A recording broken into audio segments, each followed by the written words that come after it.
ఇవాళ మన retirement age వచ్చి 61 ఇయర్స్. ఓకే. మన రిటైర్మెంట్ ఏజ్ 61. గ్రాడ్యుయేషన్ అయిపోయిన ఒక నిరుద్యోగి యువకుడికి 21 సంవత్సరాలకు అంటే 20 సంవత్సరాలకు గ్రాడ్యుయేషన్ అయిపోతుంది. 21, 22 సంవత్సరాలకు గినక అతనుకు కానిస్టేబుల్ ఉద్యోగం వస్తే 61 సంవత్సరాల రిటైర్మెంట్ ఏజ్ వచ్చేటప్పటికి నేను చెప్పిన సింగిల్ పట్టి డబుల్ పట్టి ప్రమోషన్స్ కూడా ఇంట్రడ్యూస్ చేస్తే ఎస్ఐ రిక్రూట్మెంట్ ఆపేస్తే ఈ కానిస్టేబుల్ రిక్రూట్ అయిన యువకుడికి రిటైర్ అయ్యేలోపు 6 ప్రమోషన్లు వస్తాయి. 6 ప్రమోషన్లు రాగా లాస్ట్ సిఐ ర్యాంకులో ఇంకా 3 సంవత్సరాలు 4 సంవత్సరాలు సర్వీస్ ఉంటుంది, చేసుకోవచ్చు. అయితే ఇక్కడ నేను ఇంకోటి కూడా చెప్తాను. సిఐ ర్యాంక్ అనగానే ఇక్కడ రెడ్ విజిల్ కార్డు ఉండి 3 స్టార్స్ ఉండి ఇక్కడ ఒక రిబ్బన్ ఉంటుంది. ఈ రిబ్బన్ కూడా తీసేసినాం అనుకోండి సీనియర్ ఇన్స్పెక్టర్ అవుతాడు. 3 స్టార్తోని బ్లూ విజిల్ కార్డు ఉంటే DSPs, then IPS officers ASP అంటాం. ఈ ర్యాంకులు ఉంటాయి, బ్లూ విజిల్ కార్డు ఉంటుంది. కానీ రెడ్ విజిల్ కార్డు పెట్టి 3 స్టార్ ఉంచి ఈ సబార్డినేట్ పట్టి ఏదైతే కలర్ ఉంటుందో ఈ పట్టి తీసేస్తే సీనియర్ ఇన్స్పెక్టర్ అవుతాడు. అంటే అది కూడా అవకాశం ఉంటుంది. అంటే ఈ విధంగా గినక సంస్కరణ చేసి మరి మీరు చెప్తున్నట్టు అట్లా ఒక్కసారి కానిస్టేబుల్గా అంటే రిక్రూట్ అయిన వ్యక్తిని ప్రమోషన్ ఇచ్చుకుంటూ తీసుకెళ్తే ఇప్పుడు అంటే కొత్త తరానికి మనం ఆపర్చునిటీస్ ఏమి ఉండవు కదా సార్? మరి ఇప్పుడు మన రాష్ట్రంలో అంటే మళ్ళీ పోలీసులో మళ్ళీ మీకు ఇంకోటి చెప్పాలి. సివిల్, ఏఆర్, స్పెషల్ పోలీస్ అని 3 రకాల పోలీసులు ఉంటారు. మన కమ్యూనికేషన్ కాకుండా కమ్యూనికేషన్ వేరే ఉంటుంది. Civil, AR, special police. Special police అంటే బెటాలియన్స్, ప్రొటెక్షన్ ఫోర్స్ కాదు, బెటాలియన్స్లో. ఓకే, ఇప్పుడు మనకి ఈసుగూడలో బెటాలియన్ ఉన్నది, వరంగల్లో మామనూరులో బెటాలియన్ ఉన్నది, కొండాపూర్లో బెటాలియన్ ఉన్నది. పీటీసీ లెక్కన సార్ బెటాలియన్. ఇది స్పెషల్ పోలీస్ అంటుంది. సివిల్ ఏమో మీకు ఎప్పుడు రోడ్ల మీద కనపడతా ఉంటారు. ఏఆర్ ఏమో హెడ్ క్వార్టర్లో ఉంటారు, ఆర్మర్ రిజర్వ్ అంటారు. వీళ్ళు స్పెషల్ పోలీస్. నేను ఇంకా స్పెషల్ పోలీస్ స్ట్రెంగ్త్ని పక్కన పెడితే ఓన్లీ సివిల్, ఏఆర్ నుంచి కానిస్టేబుల్ 91,000 పై చిరుకున్నారు. లిజన్, సివిల్, ఏఆర్, కానిస్టేబుల్ల స్ట్రెంగ్త్ 91,000 పైన ఉన్నారు. రైట్. నేను మళ్ళీ స్పెషల్ పోలీస్ యాడ్ చేయలేదు దీంట్లో. అవును. హెడ్ కానిస్టేబుల్స్ నుంచి సింగిల్ పట్టి డబుల్ పట్టి కనుక ఇంట్రడ్యూస్ చేసుకొని హెడ్ కానిస్టేబుల్ నుంచి సిఐ ర్యాంక్ వరకు చూస్తే 30,000 పోస్టులు ఉంటాయి. సింగిల్ పట్టి డబుల్ పట్టి కూడా నేను అందాజా చెప్తున్నాను. నేను ఓన్లీ ఇప్పుడున్న స్ట్రెంత్ ప్రకారంగా head constable, ASI, SI, CA strength చూస్తేనే 26 దరిదాపుల్లో 26,000 మంది ఉన్నారు. సింగిల్ పట్టి డబుల్ పట్టి కూడా ప్రమోషన్ ఖాతాలో కలుపుకుంటే అరౌండ్ 30,000 ప్రమోషన్స్ ఉంటాయి. ఈ 91,000 కానిస్టేబుల్స్ ఎవరైతే ఉంటారో మీరు ఇక్కడ నుంచి ప్రమోషన్స్ లిస్ట్ కింద పెట్టుకొని ఎవ్రీ 6 ఇయర్స్ కినుక ప్రమోషన్ ఇవ్వాలి అని ఒక పద్ధతి విధి విధానాలు రూపొందించుకొని ఎగ్జామ్ కండక్ట్ చేసి, నేను మళ్ళీ అది కూడా చెప్తున్నా, నేను ఇది ఎందుకు అని మళ్ళీ చెప్తాను నేను మీకు. ఎగ్జామ్ కండక్ట్ చేసి కినుక ప్రమోషన్స్ ఇవ్వటం స్టార్ట్ చేస్తే మీకు ఈ పైన 30,000 మంది వీళ్ళే ఉంటారు, మళ్ళీ 91,000 మంది వీళ్ళు ఉంటారు. ఎవ్రీ 6 ఇయర్స్ అంటే ఇప్పుడు ఈ పైన వచ్చిన వాళ్ళు రిటైర్ అయితే పోతుంటారు కదా, ఇక్కడ వేకెన్సీ వస్తుంది కదా. ఈ పైన ఎట్లయితే వేకెన్సీ వస్తుందో కింద ర్యాంక్ ఉన్న వాళ్ళు పై ర్యాంక్కి ప్రమోట్ అవుతూ ఉంటారు. లాస్ట్కు సింగిల్ పట్టీకి వచ్చిన తర్వాత కానిస్టేబుల్స్ సింగిల్ పట్టి ప్రమోషన్ తీసుకుంటారు. మళ్ళీ వేకెన్సీ ఎక్కడ వస్తుంది? కానిస్టేబుల్స్లో వస్తుంది. ప్రతి 6 సంవత్సరాలకు ఒకసారి ఎంత వేకెన్సీ ఉన్నదో చూసి ఒకటేసారి నోటిఫికేషన్ ఇచ్చి రిక్రూట్ చేయి, మళ్ళీ కానిస్టేబుల్స్ ఫిల్ అయిపోతారు కదా. ఇబ్బంది ఏది? ఇప్పుడు group 1 officers, then IPS officers వీళ్ళు సబ్ డివిజన్ హోల్డ్ చేస్తారు. సబ్ డివిజన్ అంటే డిఎస్పీ చైర్ నుంచి ఎస్డిపిఓ అంటాం, సబ్ డివిజనల్ పోలీస్ ఆఫీసర్స్. అక్కడ నుంచి వీళ్ళు సూపర్వైజింగ్ చైర్ను హోల్డ్ చేస్తారు. వీళ్ళంతా యంగ్ బ్లడ్ ఆఫీసర్స్ ఉంటారు. దెన్ వాళ్ళ ఐడియాలజీస్ ఉంటాయి, వాళ్ళకు రకరకాల ఆలోచనలు ఉంటాయి, వాళ్ళు చేయించగలుగుతారు, ఇవన్నీ ఉంటాయి. దెన్ ఇక్కడ ఇంకోటి కూడా చెప్తాను నేను మీకు. సబ్ ఇన్స్పెక్టర్ రిక్రూట్మెంట్ ఆపినంత మాత్రాన పోలీసు వ్యవస్థకు కానీ ప్రభుత్వానికి కానీ వచ్చే నష్టం ఏమీ లేదు. అర్థమైందా? ఇంకా ఇంకొక బెనిఫిట్ కూడా చెప్తా. సబ్ ఇన్స్పెక్టర్ రిక్రూట్మెంట్ కనుక తీసేస్తే ఈ గ్రూప్ 1 ఆఫీసర్స్ కూడా ప్రమోషన్లో ఇబ్బందులు ఉండవు. ఇప్పుడు ఏమవుతుందంటే మేము ఎస్ఐ నుంచి డిఎస్పీ స్థాయికి వచ్చిన తర్వాత గ్రూప్ 1 ఆఫీసర్ డైరెక్ట్ ఎగ్జామ్ రాసి వచ్చిన డిఎస్పీస్కు మేము ఇక్కడ పక్కన పెట్టుకుంటే DSP to additional SP to non cadre SP to IPS compare చేసేటప్పుడు మేమిద్దరము పర్సంటేజ్ మీద కలిసిపోతా ఉంటాం. నువ్వు ముందు నువ్వు వెనక అనుకుంటా ఇదంతా రప్చర్ ఉంటుంది. ఇది ఏదైతే సబ్ ఇన్స్పెక్టర్ రిక్రూట్మెంట్ లేదనుకోండి, అసలు గ్రూప్ 1 ఆఫీసర్స్కి ఇబ్బంది ఏది? డిఎస్పీ టు అడిషనల్ ఎస్పీ పై ర్యాంక్ వరకు ఐపీఎస్ వచ్చేంత వరకు అసలు వాళ్ళకి అడ్డమేది? క్లియర్గా వాళ్ళ రూట్ వాళ్ళకు ఉంటుంది.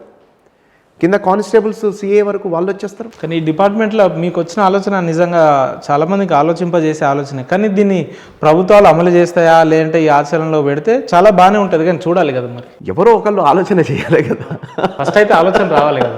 ఎవరో ఒకళ్ళు ఆలోచన చేయాలి. ఇంప్లిమెంటేషన్ అనేది ఆల్ అండ్ సడన్గా అక్రాస్ ద టేబుల్ కూర్చొని చేస్తే అయ్యేది కాదు. దాని మీద ఇప్పుడు నేనేదో నాకు వచ్చిన ఆలోచన కాబట్టి నేను చెప్పగలిగిన, కానీ దాంట్లో ప్లస్ మైనస్లు ఏంటి, మంచి చెడ్డలు ఏంటి, ఎవరికి లాభం అవుతుంది, ఎవరికి నష్టం అవుతుంది, అసలు ఏ విధంగా చాలా పెద్ద చర్చ చేయాల్సి ఉంటుంది. దానికి ఒక కమిటీ వేయాల్సి ఉంటుంది, స్టడీ చేయాల్సి ఉంటుంది, రకరకాల అభిప్రాయాలు తీసుకోవాల్సి వస్తుంది. అంత ఈజీ కాదు. మరి చర్చ వరకు తీసుకెళ్తారా ఈ అంశాన్ని? మీరు ఏమంటారు? చర్చ వరకు ఈ అంశాన్ని తీసుకెళ్తారా అంటారు. నాకు ఒక అలవాటు ఉన్నది సార్, నా మనసులో ఏదైనా పడుతుంది కదా సార్, దాన్ని అంత ఈజీగా నేను వదలను. ఓకే, అది అవుతుంది కూడా. ఓకే, నా పద్ధతి ఏంటంటే నా మనసులో ఏదైనా పడితే అంత సాధారణంగా నా మనసులో ఏది పడదు. సార్, పడితే దేనిని నేను వదలను. ఓకే, అర్థమైందా? అట్లా అని చెప్పి మీరు వీడేదో చేస్తారు అట్లా కూడా కాదు. పోలీసుల యూనియన్స్ ఉండవు, అసోసియేషన్ ఉంటుంది. అవును, అంటే మీకు అందరికీ తెలవడం కోసం చెప్తున్నా. పోలీసుల యూనియన్స్ ఉండవు, అసోసియేషన్ ఉంటుంది.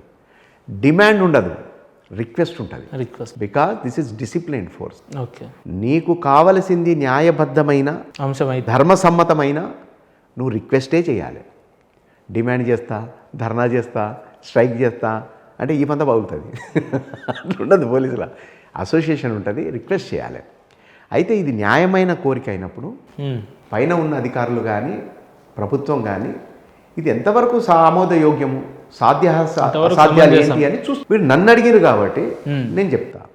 ఇప్పుడు నేను ఏదన్నా టాస్క్ తీసుకున్నప్పుడు నేను ఇందాక గుడంబ గురించి మాట్లాడినాను.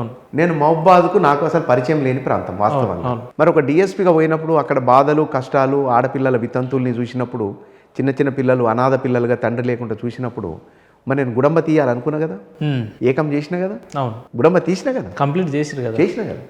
అట్లనే నేను ఇంటెలిజెన్స్ స్టేట్ జనరల్ సెక్రటరీ ఉంటే, నేను ఇన్స్పెక్టర్గా ఉన్నప్పుడు sir intelligence state general secretary ఉంటే, రాజశేఖర్ రెడ్డి గారు సీఎం ఉండే. సార్ దగ్గర నాకుండే కొద్ది పరిచయాన్ని దృష్టిలో పెట్టుకొని నేను సెక్రటరీగా క్యాంప్ ఆఫీస్కి పోయి సార్కు రిప్రజెంటేషన్ ఇచ్చిన.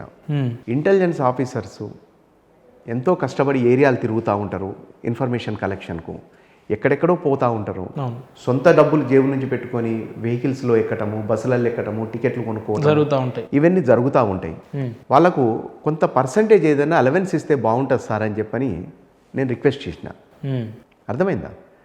నా ర్యాంకు ఇన్స్పెక్టర్, ఆయన పెద్ద ఆయన ముఖ్యమంత్రి, కానీ ఆయన దగ్గరికి పోయి ఒక రిప్రజెంటేషన్ ఇచ్చి ఇంటెలిజెన్స్ స్టాఫ్కు ఏదన్నా అలవెన్స్ పర్సంటేజ్ ఇవ్వండి సార్ అని ఆ రోజు నేను రిక్వెస్ట్ చేసిన. సార్ వెంటనే స్పందించి దానికి వెంటనే కోర్ కమిటీ మీటింగ్లో దాన్ని పెట్టి సార్ అప్రూవల్ చేశారు. అది కాలక్రమంలో దాని తర్వాత ఇంటెలిజెన్స్ స్టాఫ్కు అది శాంక్షన్ అయింది. బ్యాటరీ మార్చాలి. కాబట్టి ఆ రోజు చేసిన రిప్రజెంటేషను ఒక కోరిక కాలక్రమంలో అమలైంది. ఇవాళ ఇంటెలిజెన్స్ స్టాఫ్కు అలవెన్స్ వస్తున్నాయి. నేను ఇంకోటి కూడా చెప్తా. మాకు అకాడమీ ఉంటుంది, పోలీస్ అకాడమీ. ఇప్పుడు తెలంగాణ స్టేట్ పోలీస్ అకాడమీ అయింది, అంతకుముందు అప్ప అందురు దాన్ని. ఎస్ఐగా సిఏగా 2 సార్లు రిఫ్రెషర్ కోర్సుకు పోయినాను నేను. అక్కడ పోయినప్పుడు జనరల్గా మనకు అన్ని చూసడం, అబ్జర్వ్ చేయటం, తెలుసుకోవటం అలవాటు కదా. తెలుసుకుంటున్న క్రమంలో నాకు తెలిసిన విషయం ఏంటంటే, అప్పుడు ఆ రోజుల్లో లాంగ్ బ్యాక్ విషయం చెప్తాను. జనరల్గా అక్కడ ఫ్యాకల్టీస్ అందరూ డిఎస్పీ ర్యాంక్ నుంచి ఉంటారు. డిఎస్పీలకు ఒక వెహికల్ పోతుంది అకాడమీ నుంచి ఒక రూట్లో. స్కూల్ పిల్లల్ని కలెక్ట్ చేసుకుని వచ్చినట్టు డిఎస్పీలను ఆ వెహికల్ ఎక్కించుకొని అకాడమీకి వచ్చి దింపుతారు. ఒక డిఎస్పీ అంటే ఆయన గ్రూప్ 1 ఆఫీసర్ అని అయి ఉండొచ్చు, ఎస్ఐ నుంచి అన్నా ఎంతో సర్వీస్ చేసి అటువంటి ర్యాంక్ని వెహికల్లో కలెక్ట్ చేసుకొని తీసుకొచ్చి వెహికల్ ఇవ్వకుండా, అంటే అప్పుడు అక్కడున్న పరిస్థితులు ఏంటో ఉండొచ్చు, నేను కామెంట్ చేయట్లేదు. అకాడమీలో ఉండే ఆర్థిక పరిస్థితులు, వాహన ఇబ్బందులు ఉండొచ్చు, కానీ ఆ విధంగా కలెక్ట్ చేసుకొచ్చి దింపితే మళ్ళీ సాయంత్రం మళ్ళీ వెహికల్ తీసుకుపోయి ఇంటికాడ దింపాలి. ఈలోపు అదైనా పర్సనల్ పని పడ్డా, ఎక్కడికైనా పరిగెత్తాలనుకున్నా వెహికల్ ఉండదు, అందరు వెళ్ళినప్పుడు. కానీ ర్యాంక్ వచ్చి డిఎస్పీ ర్యాంక్. ఇప్పుడు డిఎస్పీ ర్యాంకు బయట ఎట్లుంటుంది అనేది మనకు తెలియంది కాదు. మన బయట సమాజంలో ఒక ఎస్డిపిఓ ఉన్నప్పుడు కానీ, ఒక డివిజన్ హోల్డ్ చేస్తున్నప్పుడు డిఎస్పీ ఎట్లుంటాడు, ఆ ర్యాంక్ ఏంది, ఆ కథ ఏంది మనకు అందరికీ తెలుసు. ఇటువంటి ఫ్యాకల్టీ, ఆ ర్యాంక్ ఆ ఫ్యాకల్టీ ఉన్నప్పుడు ఆ ఉద్యోగము, ఆ జీతము, ఆ విధంగా కలెక్షన్ ఇవన్నీ చూసినాక నేను 2 సార్లు ఈ పాయింట్ రేజ్ చేసిన. మా కోర్స్ అయిపోయిన తర్వాత వ్యాలిడేషన్ ఫంక్షన్ అని ఉంటుంది. మధ్యాహ్నం వరకు మీటింగ్ ఉంటుంది, మంచి చెడ్డలు అందరూ మాట్లాడుకుంటారు, ఏమేమి నేర్చుకున్నారు మాట్లాడుకొని లంచ్కి పోయినాక క్లోజ్ అయిపోతుంది. 2 సార్లు నేను ఈ ప్రస్తావన లేపిన. ఫ్యాకల్టీ మెంబర్స్ని ఏదైతే ఇక్కడ అకాడమీలో ట్రీట్ చేసే విధానం ఉన్నదో ఇది కరెక్ట్ కాదు. ఈ విధానం కనుక కంటిన్యూ అయితే అకాడమీకి రావడానికి ఫ్యాకల్టీస్ ఇష్టం చూపించరు. మీరు బలవంతంగా ట్రాన్స్ఫర్ చేసినా కూడా వాళ్ళు లీవులు పెట్టడమో, అయిష్టంగా పాఠాలు చెప్పడమో చేస్తారు.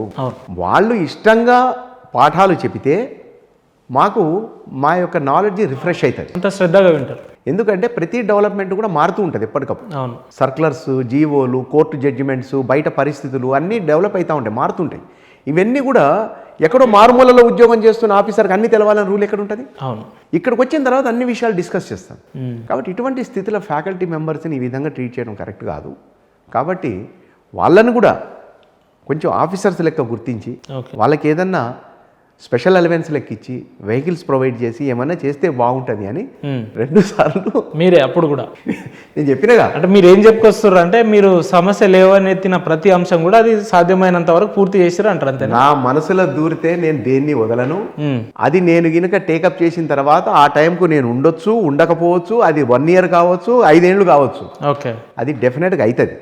నేను 2 సార్లు లేవల్ ఎత్తినప్పుడు నేను హాల్ నుంచి బయటికి రాగానే అక్కడ ఉండే ఫ్యాకల్టీస్ అందరూ, డిఎస్పీలు అందరూ కూడా నన్ను హగ్ చేసుకొని పట్టుకొని, అరే మేము ఇక్కడ ఉద్యోగం చేసుకుంటూ మా గురించి మేమే అడగలేదు నాగరాజు, నువ్వేదో ట్రైనింగ్ వచ్చి నువ్వు అడుగుతున్నావు ఇవన్నీ అన్నారు.